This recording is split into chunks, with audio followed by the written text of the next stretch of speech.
Aujourd'hui, vous êtes les hommes forts de ce pays. Mais demain, on ne sait jamais ce que vous allez devenir. Acceptez que nous ayons un état de droit. Acceptez que les libertés des uns et des autres soient respectées pour que vos libertés, une fois que vous ne serez plus au pouvoir, que vos libertés soient respectées vous aussi, que vous soyez protégés par la loi. Mais si vous torpillez la loi aujourd'hui, rassurez-vous que demain d'autres feront comme ce que vous faites aujourd'hui.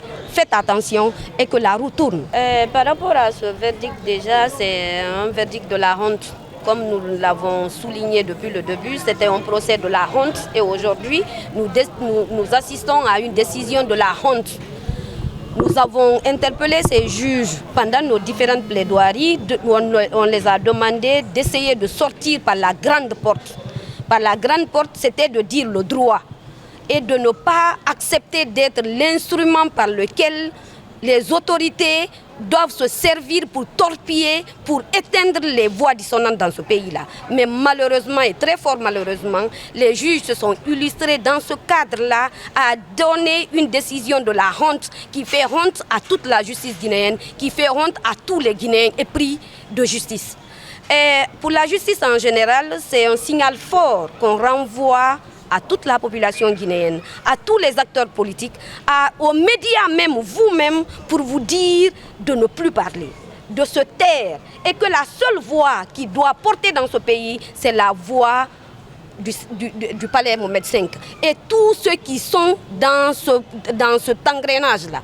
Donc toutes les autres voix doivent se taire et ne plus dire quelque chose. Nous avons assisté à une décision qui tétanise.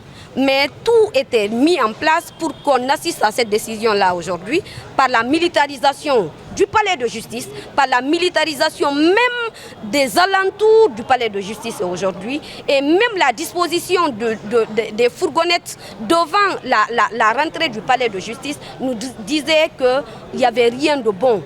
Et aujourd'hui, nous disons aux partisans de M. Aliouba de rester tranquilles. Heureusement qu'il y a des voies de recours qui sont prévues par la loi. Nous allons les exercer conformément à la décision de M. Mamadou Aliouba. Nous allons relever appel. Et à l'appel, nous allons encore, avec plus d'arguments, démonter tout ce que le parquet a réuni parce qu'il n'y avait rien même dans ce dossier. Et aujourd'hui, c'est vraiment déplorable pour la justice guinéenne et pour l'état de droit que nous essayons de défendre tous les jours. Mais c'est un appel que je vais lancer aux autorités.